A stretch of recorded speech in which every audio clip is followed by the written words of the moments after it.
All right, ladies and gentlemen, we'll get started with our service time tonight. I want to welcome you here to Woodlawn. We're glad that you're here, and hope you stick around for our classes in a few minutes, and then after that, so that we can visit with you a little bit. We do have our college group that's gone tonight. That's college young adult, and that's a good chunk. They're going to Common Ground tonight, so they want to have their class. Our teens and parents are back to their split classes tonight. So I think we have 3 different classes for that. One's in the activity building, one's in the basement, and one's over here. So, but remember that 2 over here, 2's over here. But we're going back to that class tonight. Just a few other things that I want to make known to everybody. That way we're all aware of it. Sick of our number. Remember, E.H. Patterson will have his surgery on, that will be Friday. Is that right? May the 2nd. Terry Spires, she had some heart issues that she had some tests for. We just need to continue to pray for her. She's got a doctor's appointment to get the results of all that. Lindsay's grandmother, Lindsay Lambert's grandmother, we've been announcing she's been in the hospital in Huntsville. She is been moved to rehab. And of course, Christy Woodfin, I see Tommy here, but I didn't see her here tonight. She's got 2 broken, she here? I want to know that because she's got 2 broken feet. So boots on both. So just keep her in your thoughts as well as she tries to recover from that.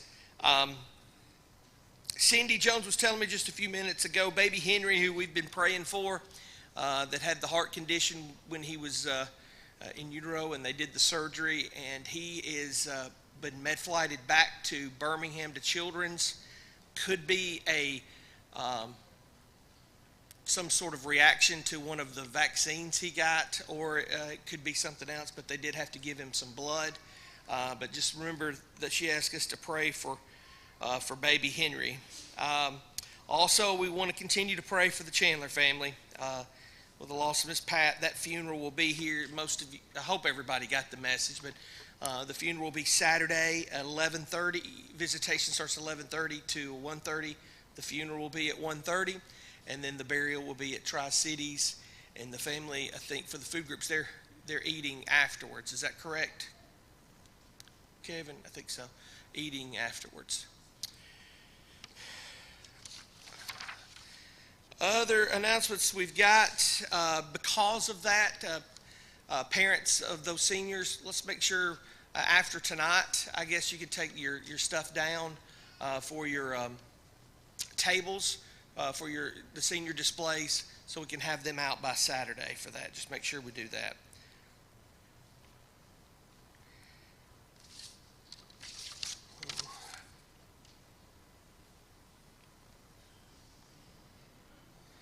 It's written on green. Kate, foot surgery next Friday. Ron Hannah, ear surgery. Ronnie Hannah, ear surgery next Friday. So Kate, okay, you're Kate. Okay, sorry. I thought that was Liz. I said, which Kate is that? Kate will have foot surgery next Friday, and Ronnie Hannah will have ear surgery next Friday. So we'll make sure we get that in the bulletin as well to take care of that. For our chapel, for our devotional time today, we got 2 of our guys from Lads are going to do their speeches that they did, their lessons, and then we'll dismiss from that after they finish, after the invitation song, and go to our classes from that. So just welcome here. Let's have a great night. Okay. If you'd like to, we'll stand for this first song.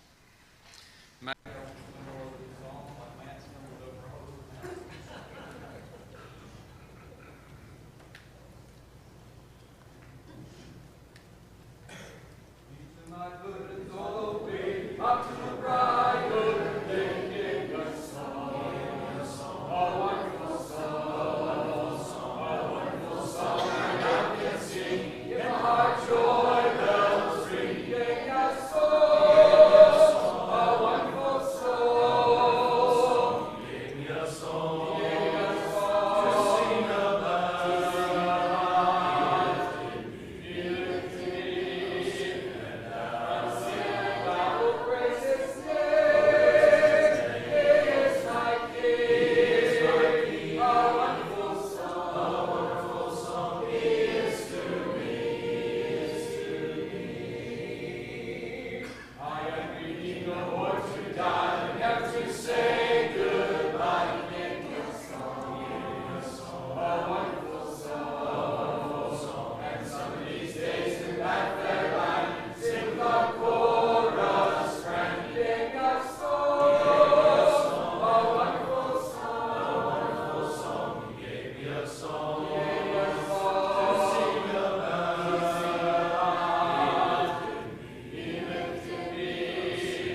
Be seated.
It was a sunny afternoon in April, and Henry had no idea his life was about to change. The school bully challenged him to catch a ball that he hit so far and long. So Henry took off to impress his classmates. He ran completely focused on that ball, but he neglected on the one that was already on the ground. So his final step landed on the baseball on the ground, and he slipped and fell, landing on his shoulder, breaking his arm. At the doctor, he found out that he would have to be in a cast for 4 months, the entire summer, to be in a cast. But fate stepped in. Henry made it the entire 4 months, and on the day that he got his cast off, his mom gave him tickets to go to a Chicago Cubs baseball game. While at the game, he threw a baseball onto the field further and farther than anyone else ever had. It was because of the injury in the cast that helped him throw the ball so far. He was signed to pitch for the Cubs as the youngest player ever at 12 years old and to win the World Series. Of course, I'm talking about Henry Rowan Gardner. He's a fictional story in the movie Rookie of the Year. But it teaches us a lesson that one of the worst things happening in our life can be a true blessing to ourselves and to others. We see this in the Bible as well. In Daniel chapter 3, King Nebuchadnezzar built a very large golden idol, and he commanded that all were to bow down when a symphony of music was played. But there were 3 men who refused to do so: Shadrach, Meshach, and Abednego. They followed the one true God. They would not bow down to any man-made gods. This made the king mad. He called them to themselves and asked, "Is it true that you do not serve my gods or worship the gold image which I have set up?" he said in Daniel 3:14. The king gives them a second chance to bow down to the image or be thrown into a fiery furnace. The 3 men stood firm in their faith in God. They said in Daniel 3:16-18, "O Nebuchadnezzar, we have no need to answer you in this matter. If that is the case, our God whom we serve is able to deliver us from the burning fiery furnace, and he will deliver us from your hand, O king. But if not, let it be known to you, O king, that we do not serve your gods, nor will we worship the gold image which you have set up." They were willing to be burned alive because of their faith in God. This made Nebuchadnezzar even angrier, and he commanded to heat up the fiery furnace 7 times more than it usually was. It was so hot that the men that bound them were killed. But Shadrach, Meshach, and Abednego were wearing their coats, trousers, turbans, and any other garments in the fiery furnace that was 7 times hotter than usual. The king, thinking the men were burnt up, had the men removed and saw that they were untouched by the fire. This caused him to say in Daniel 3:28-29, Blessed be the God of Shadrach, Meshach, and Abednego, who sent his angel and delivered his servants who trusted in him. And they have frustrated the king's work and yielded their bodies that they should not serve nor worship any god except their own God. Therefore I make a decree that any people, nation, or language which speaks against the God of Shadrach, Meshach, and Abednego shall be cut in pieces, and their houses shall be made an ash heap, because there is no other God who can serve like this. These three men, through their faith in God, completely changed the faith of the king by believing and trusting in God. They faced the hottest, fiery furnace, not knowing if they would live. They were facing death, but God had greater plans. It's much like Joseph said in Genesis 50:20, God meant it for good. God used their bad situation to cause his greater good to happen. I hope none of us face a fiery furnace or anything awful like that. We'll have difficult things in our life. I don't think we'll break an arm that will lead us to a Major League Baseball contract to pitch for the Cubs, although I'd be perfectly fine if it did. That'd be a lot of fun. We have things happen in our life that are just tough, plain difficult, but we can have faith in God and that he means it for good.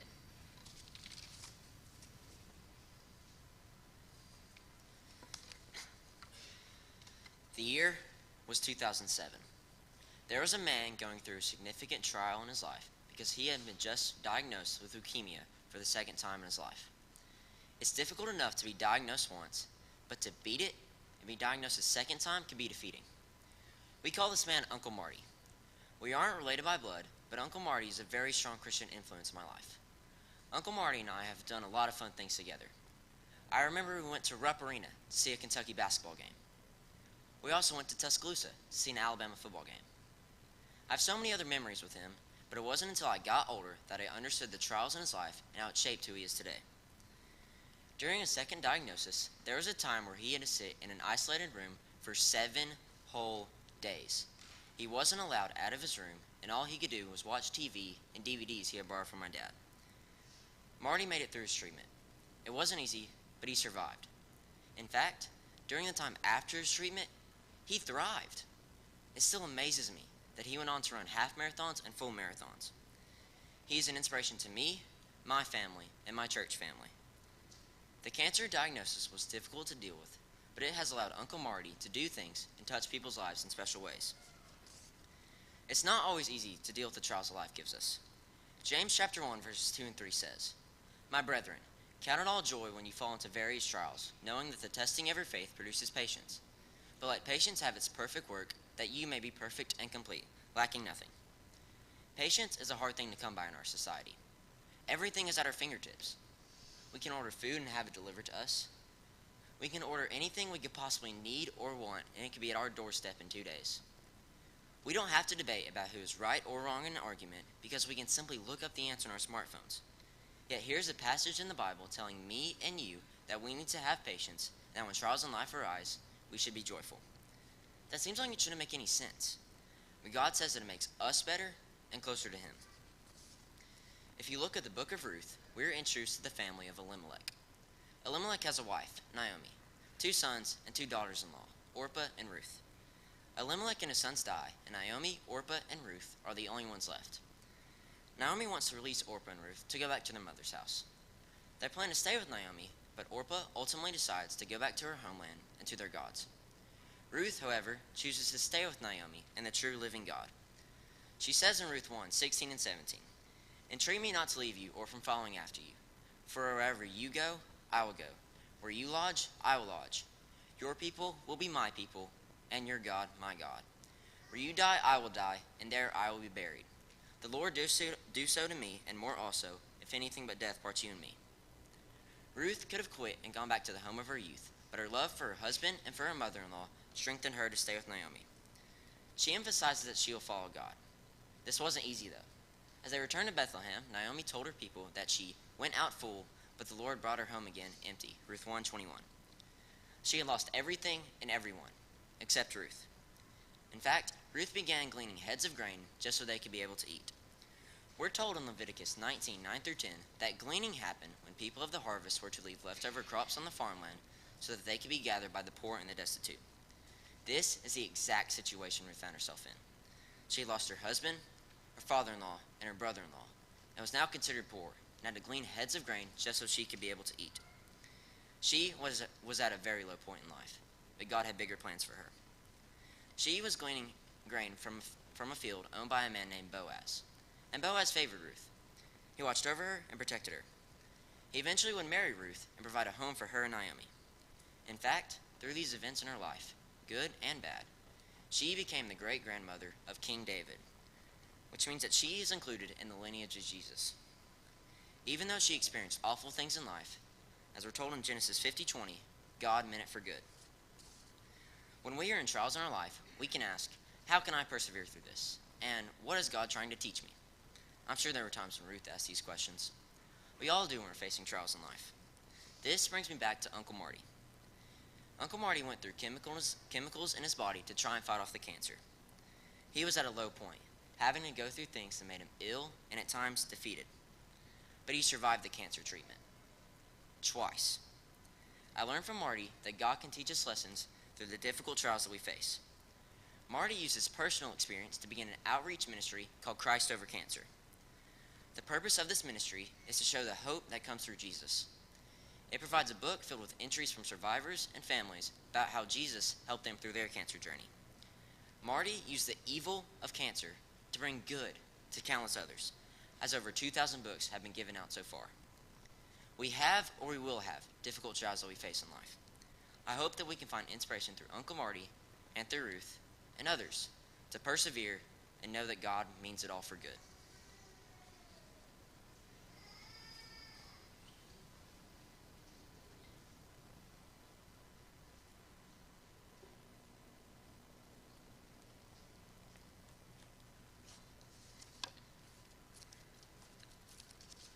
The theme for this year was Genesis 50:20, which says, "As for you, you meant evil against me, but God meant it for good, to bring it about that many people should be kept alive as they are today." Now this verse is a quote from Joseph, who is speaking to his other brothers. I'm sure most of you know Joseph and his story, and how he was rejected, sold into slavery into Egypt. But before we go further, let's talk about a more recent event, one that happened almost 24 years ago. This day started as any other day. Now, if you can imagine just adults going to work, kids traveling to school, some people just not waking up, or some having a nice hot breakfast. This was a typical Tuesday on a beautiful fall day. However, on this day, a small group of people intended evil, and unfortunately, they had success in carrying out their plan. We know that in Psalm 118:24, Scripture reminds us that this day that the Lord has made, let us rejoice in it and be glad in it. And this particular day was no different. And although many blessings had already been realized by countless individuals across the country, this day is sadly remembered for the evil that occurred. Unfortunately, on this day, 2,977 innocent men, women, and children would lose their lives due to the evil that occurred. Our country would face a national crisis unlike anything experienced since Pearl Harbor. The two tallest buildings in the country would collapse before our eyes, and families across the country would watch in shock and in horror as the events unfolded. However, today I want us to look at it in a different way. Because of all this evil, good did come out of it. Attendance at church went up by 24% for the next month. In the following year, 42% of adults said they are fully committed to Christianity. A surge of people confessing Christ happened across the nation. Now, back to Joseph. He was one of 12 brothers, and he was also his father's favorite, even to the point where his father Jacob got him a coat of many colors. Knowing this, it made the other brothers very, very jealous. They were so jealous that they decided to put Joseph in a pit, take the coat, cover it up in goat's blood, and give it to Jacob and tell him that he was killed by a lion. They were tempted to do wrong so many times. We can see this in 1 Peter 5:8, "Be sober-minded and be watchful. Your adversary the devil roams around like a roaring lion, seeking someone to devour." They too were tempted by Satan. However, his brothers would sell him to some travelers headed to Egypt when they were on their way by. When Joseph arrived in Egypt, he went through various trials, but he overcame all of them. He eventually would be asked to interpret Pharaoh's dream, and through this opportunity, he rose to second in command in all of Egypt. Now, let's pause the story in Joseph, and let's go back to the other day I was talking about. If any of you don't know which day I was talking about, it was September 11th, 2001, which today we know it as 9/11. Now, I'm not saying that innocent people losing their lives was good. Evil brought that about. But think about the good that did come out of the evil intended. How many eyes were opened to Jesus? How many people were converted? Now, to finish the story of Joseph, when he interpreted Pharaoh's dream, he said 7 years of great plenty will come, but then 7 years of famine will come, and it would be miserable. We can read this in Genesis 41, 29 through 30, which says, "There will come 7 years of great plenty throughout all the land of Egypt, but after them there will arise 7 years of famine, and all the plenty will be forgotten in the land of Egypt. The famine will consume all the land." When those 7 years of famine came, his brothers were sent to Egypt to get more food. When they arrived, Joseph recognized them, but the brothers did not recognize Joseph. He told them to go back and get their other brother, Benjamin, that they had left behind.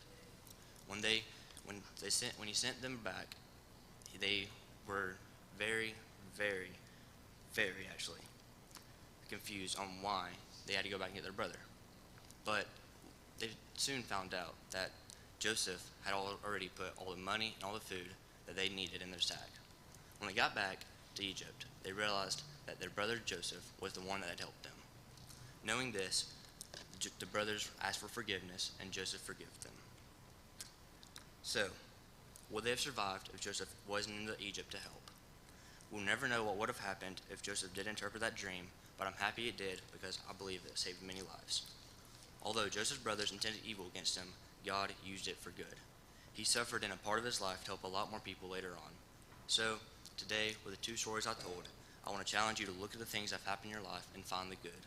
Allow God to do good, even in difficult times when others might intend evil against us.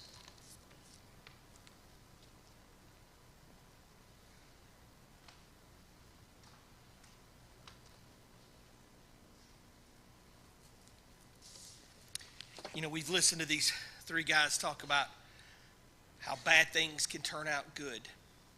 And we've seen nothing but good out of these kids and what they're willing to do. But as a kid, I always struggled with the death of Jesus and thought, how would that be good? How is that a good thing? And I'm sure they did as well. For 3 days at least, they were consumed of why.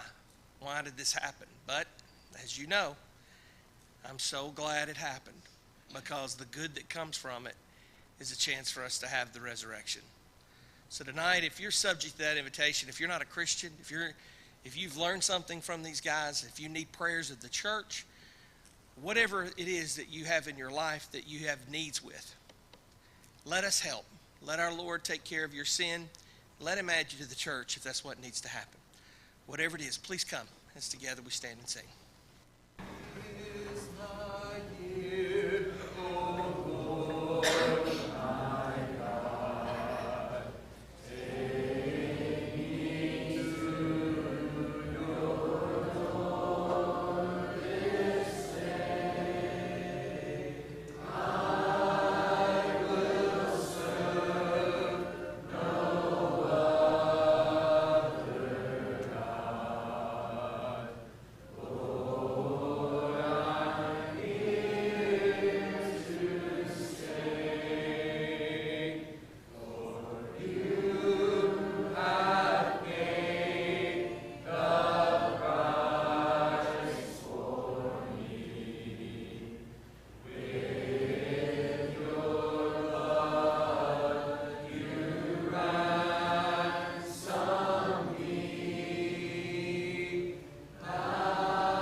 good evening to everyone.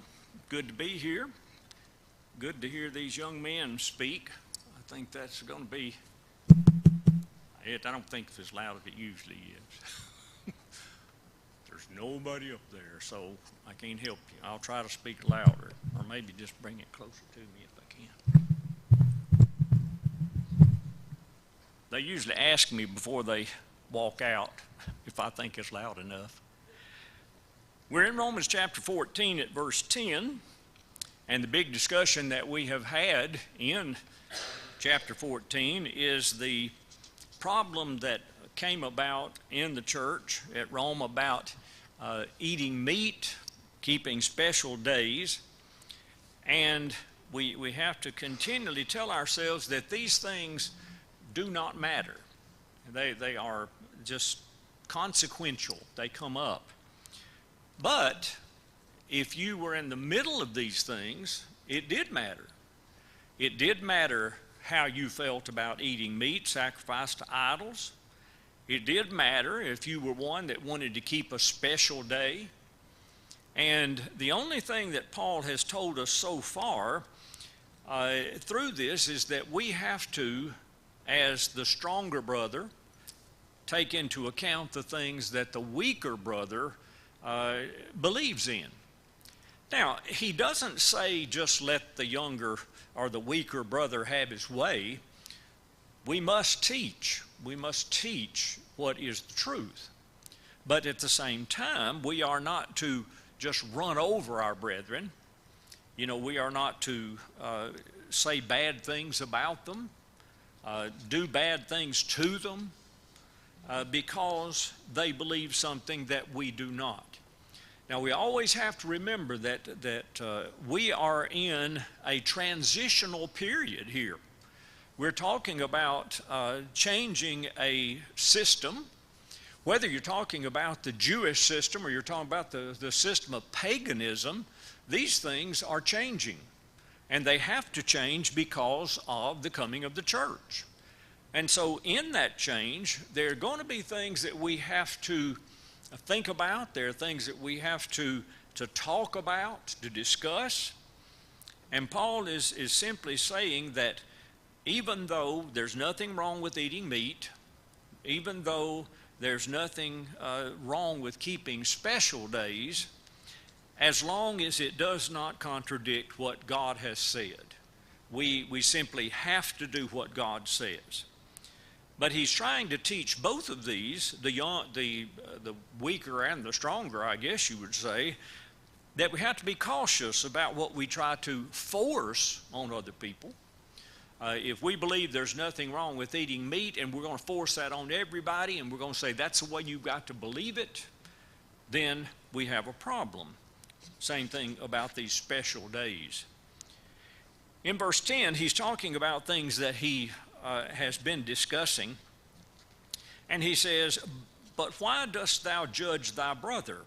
Or why dost thou set at naught thy brother? For we shall all stand before the judgment seat of Christ." Now the idea here, the personal pronoun here is thou. He's talking about those people who are hearing him. He's not talking about somebody that's somewhere else. He's talking about the contrast that is made here between what we believe and what other people believe. And of course, as he says here, how are we going to judge somebody else's servant?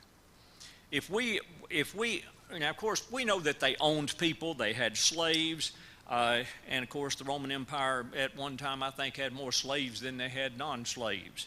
But the idea is Paul is trying to get us to notice that if we are one that has a servant, as he calls them, then we would expect that servant to do what we want them to.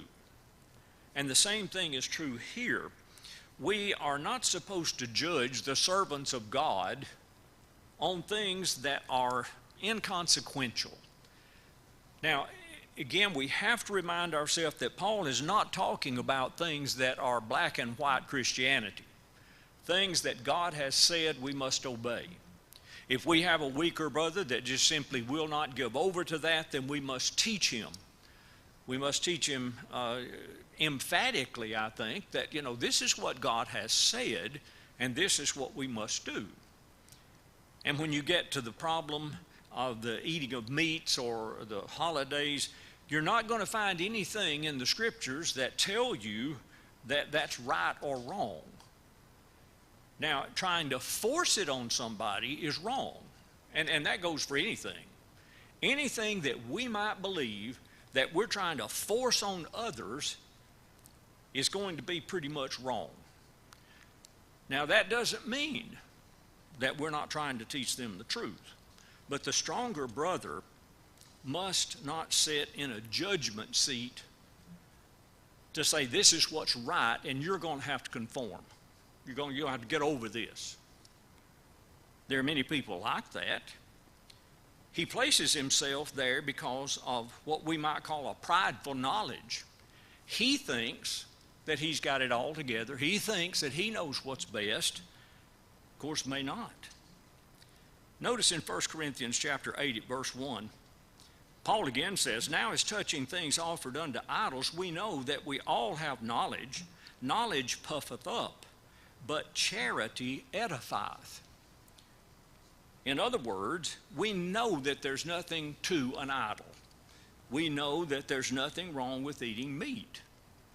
But if we have that knowledge that puffs us up and says, I know better than you do, I know that this is right and you think it's wrong, then that's going to hurt.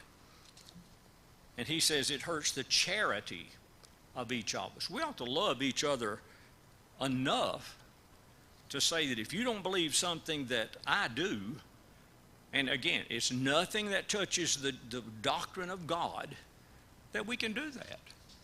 Now he goes on further on this topic in this chapter to say if we're not fighting about something, if we're each of us going to believe what we want to believe and that's it, then there's nothing wrong with that.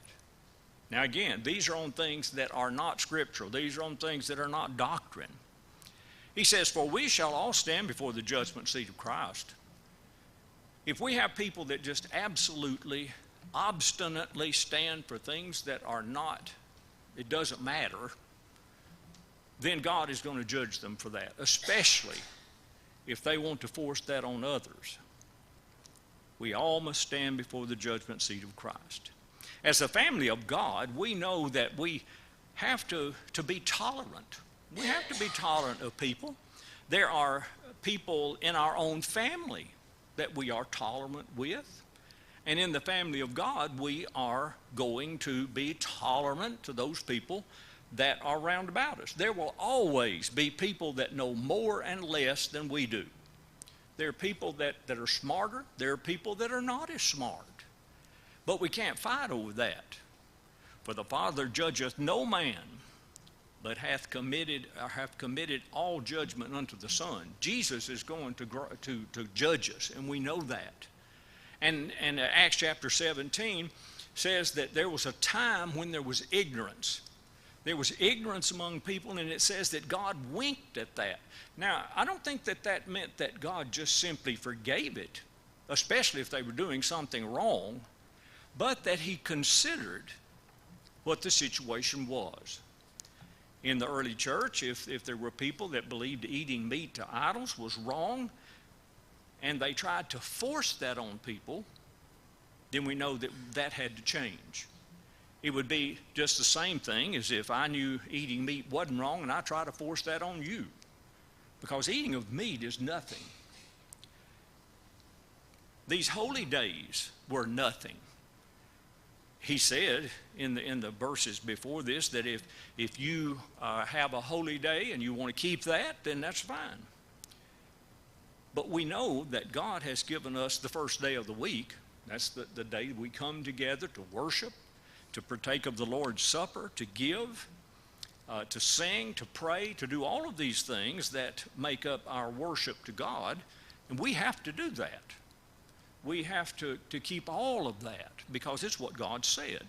If I decide, well, I'm just not going to sing, I'm not going to, then I can be reprimanded by those around me, Now, again, not in an ugly way, but in just the idea that you should be singing.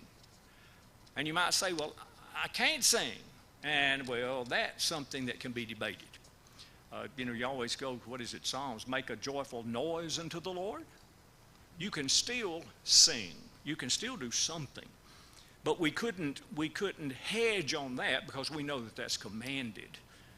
But it may be just somebody doesn't like to sing. Well, you may not like to, but one of the commandments there is that we do that. We do that to praise God.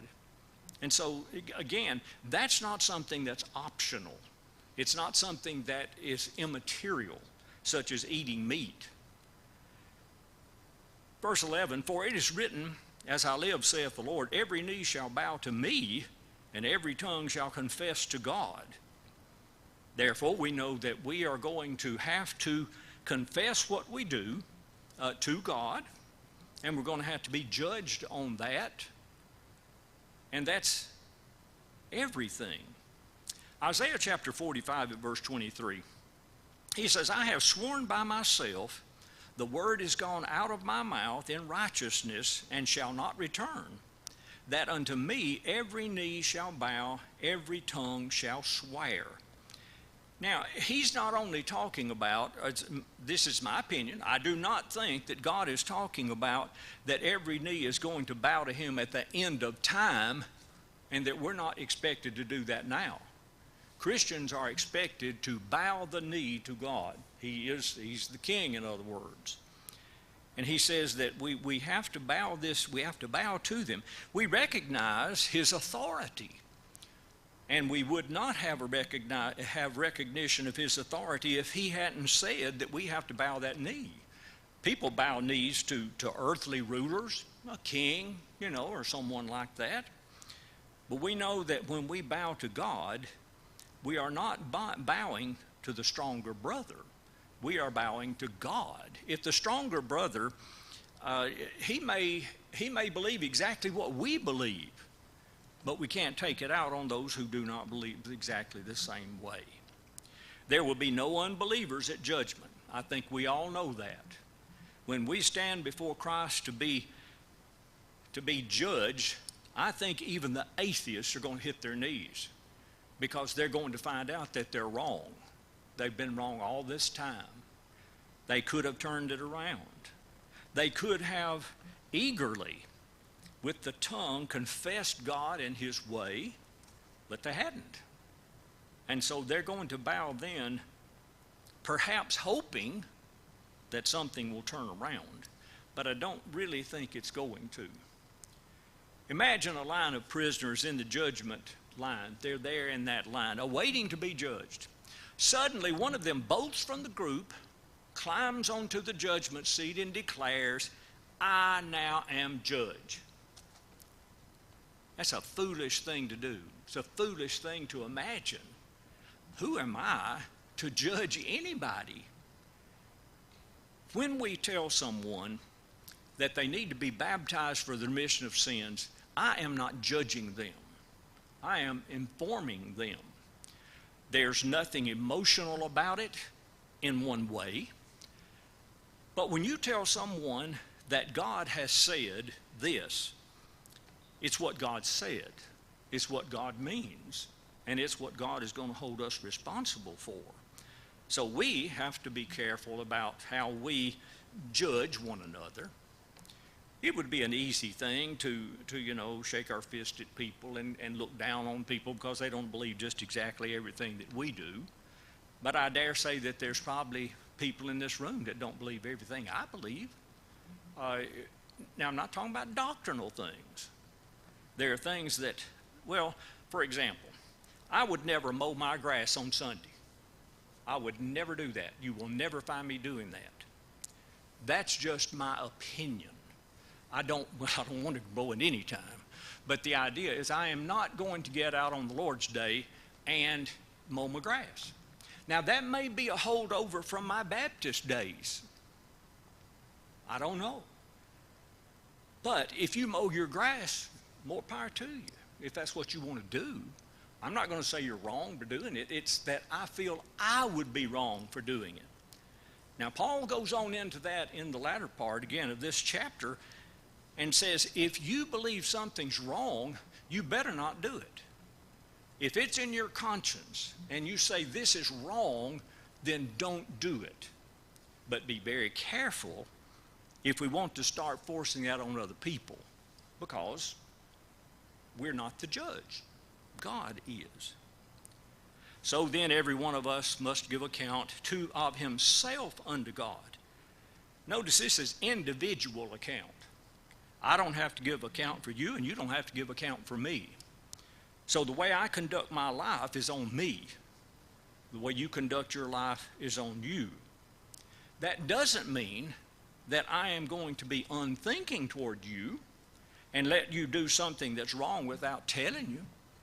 It's not going to be that I just say, well, you live your life your way and I'll live mine my way and we'll just see how it turns out. That would be uncharitable, to say the least. In Ecclesiastes chapter 12 at verse 13, let's hear the conclusion of the whole matter. Fear God and keep his commandments, for this is the whole duty of man. For God shall bring every work into judgment with every secret thing, whether it be good or whether it be evil. So whatever you want to believe, you can do that. But you have to remember, we've got to answer to God. And if I run roughshod over what God has said, then I got a problem. Now, I don't have to eat meat. I can be a vegetarian. A lot of people are. Or I might shrug eating vegetables. You know, there's a lot of vegetables I don't care for.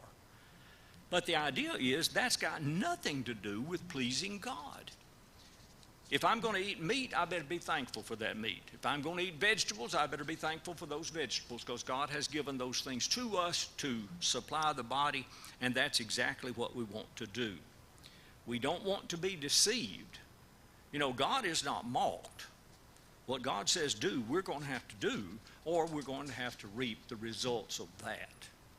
And Paul keeps telling us that we have to be so careful in these things. And you can only imagine if you've got one side of the congregation over here that were former pagans and one side that were Jews, former Jews, they're going to have conflicts.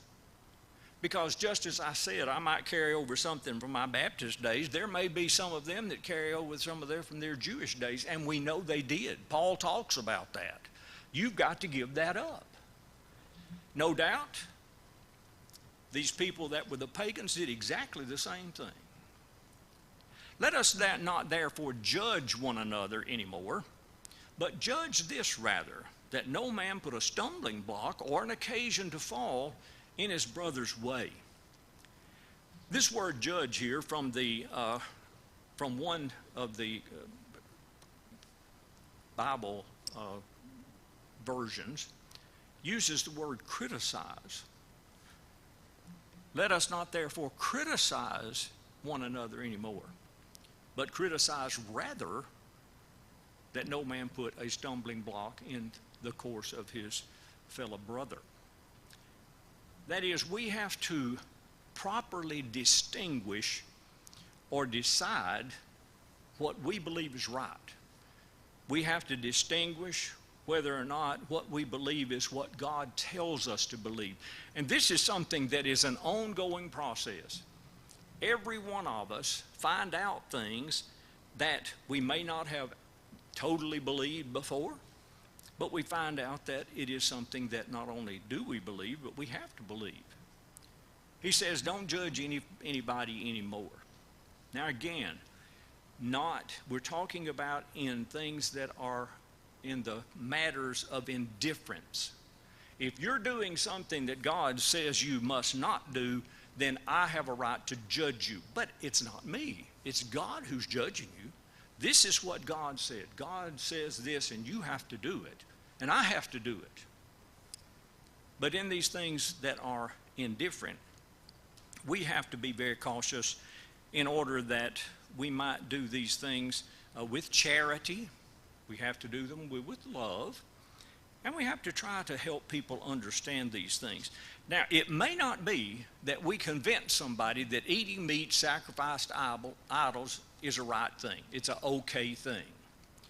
And if we don't, then they are to keep their belief that it is wrong to themselves. They are not to teach it to other people, because we don't do that. We don't take matters of opinion and force them on people. That's been done way too much.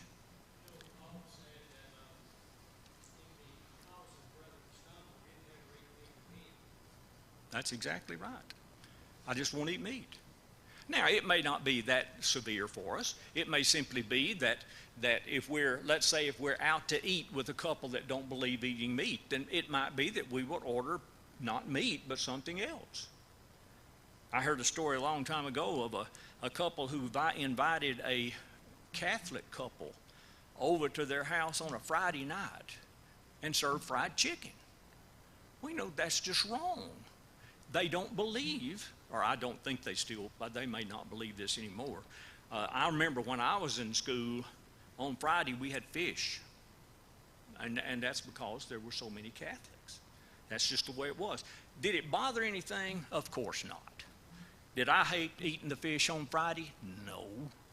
But there were some of them that were thankful that they had something that they felt comfortable eating. But if you invited somebody over to your house that you knew did not eat meat on Friday, you certainly would not be so brash as to serve it and say, here it is, eat it or don't. Matter of opinion now. All judging is not condemned. We know that. Judge not according to appearance, but judge righteous judgment. John 7:24. For what have I to do to judge them also that are without? Do not ye judge them that are within. 1 Corinthians 5:12. These people were going to have a lot of teaching, and we know that that's still true. We have people within every congregation that I have ever been associated with that had beliefs that needed to be changed, but they were indifferent. It didn't matter. It's just some of those things that they believed. And sometimes they pushed hard about those things. And it's like any of us. I don't like anybody to tell me I'm wrong. Looks like I would by this age because I've been told it enough. And we change. We have to be flexible. But again, looking at the background of the people who made up the Roman church, these people who were steeped in their traditions and backgrounds, and it wasn't going to be easy just to get them to change. They were going to have to be taught. They were going to have to continue to be taught. No church could practice church discipline if we couldn't judge anything. Yet the church tells us to do that. Withdraw fellowship from those who do not walk according to the plan. If people are going to just run roughshod over God's word, there's not just one that runs back and says you're disfellowship. There's a program. We know how this is done. We know how God says to do it. And we withdraw from these people after some time. I remember one time a church called me to come and preach one Sunday, and I did. And when I walked through the back door, one of the elders approached me, and he said, I hate to tell you, but we're going to withdraw from a member today before you get up and preach. Hello. What I said, are you disfellowshipping him for something that he has done that's against the word? Yes. Have you followed the plan that the Bible says to do it? Yes. I said, I have no problem. Now, that was their business. And I don't need to go into that, but that's the idea. We have to judge people in order to withdraw from them. And we have to withdraw from them because God says to. Thank you for being here tonight. We'll take up at the second part of 13 next week.